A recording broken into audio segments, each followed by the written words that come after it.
what would you say to the woman who has been sitting here circling the idea of enrolling but has talked herself out of it due to time or not knowing if she could run a business or, any of the other things that we hear all the time? I literally have women who will apply to the program and they're like, I've been looking at this program for 2 years or 1 year or 6 months or whatever. So what would you say to that person who's just been sitting on the fence and thinking about it for a long time? First off, the knowledge you gain from this is going to benefit your kids if you're a mom. That knowledge in itself is very useful. And if you're going to do it, put your heart into it and do it. It's not going to be perfect. If you think you don't have the time for it, check your phone and see how much time you're spending on different apps. And that'll humble you. It's humbled me. For me, I was driving a lot. I was doing home health.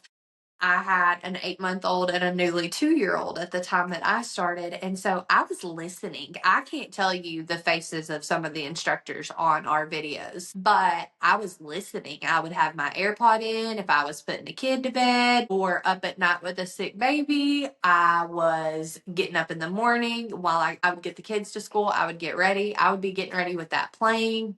I mean, I knocked my course out in 2 months. And I didn't have time. I was working a full-time job, with kids, but I made it a priority because I knew if I was going to do this, I needed to get my money back so that I didn't have anxiety and that I just had to pour into it. So there is time there if you want to make the time to do something hard. But yeah, you may not know what some instructors' faces look like, but you've just got to hear it and you've got to absorb it. And it's okay if you got to go back and listen because you got distracted on something. But the assignments are not that time consuming because the knowledge is just there. And then the business side is just step by step. You take a couple of days and sit down and you pour into that and it just starts taking care of itself.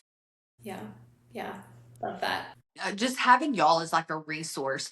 Didn't know what to do. That was at the time when we still had the Facebook group and now we have the school. But I can't tell you how many things I searched in there. Like, what apps are everyone using? What are you using for payment? Who built your website? Things like that. And so finding answers and seeing what other people did, that's okay. That's what our community is for, because you want to see other moms succeed in this. One of my clients, as you know, signed up and I'm thrilled. I want to see her succeed at this. And so just supporting the way that we all support each other in this, I don't feel like you probably get that everywhere.